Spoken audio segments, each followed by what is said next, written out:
In the day's other news, a bombshell has landed at the White House in a book by John Bolton, the former national security advisor.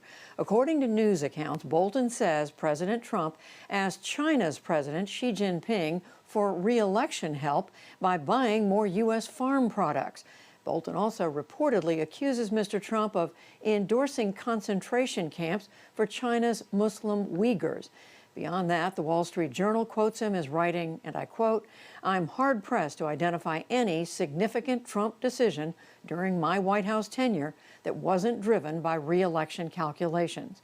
The Justice Department filed suit yesterday to block publication of the book.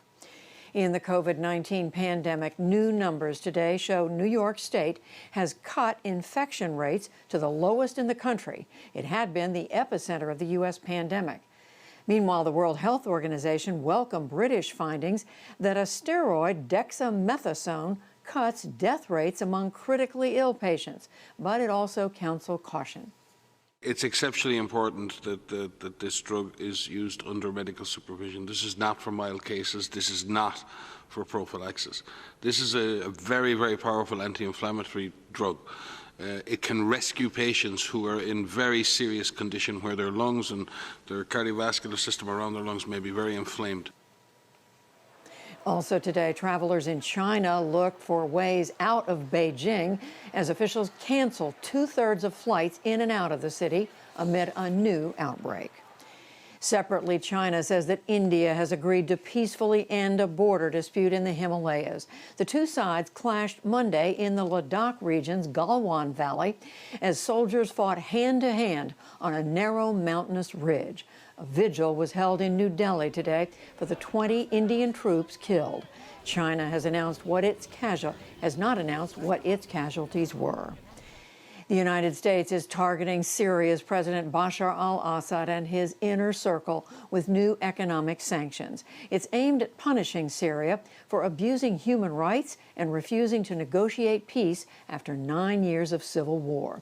With Russia's help, Assad has recaptured nearly all the areas once held by rebels. Back in this country, the U.S. Senate has approved the most far-reaching conservation measure in nearly half a century and sent it to the House.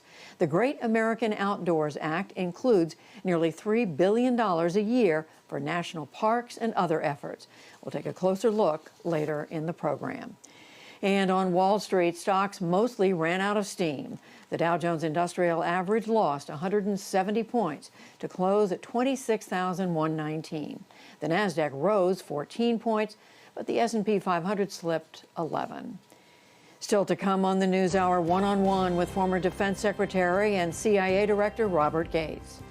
Japan's government rushes to lift the state of emergency despite a dire lack of testing. A growing coalition around Black Lives Matter in the wake of recent police killings, and much more.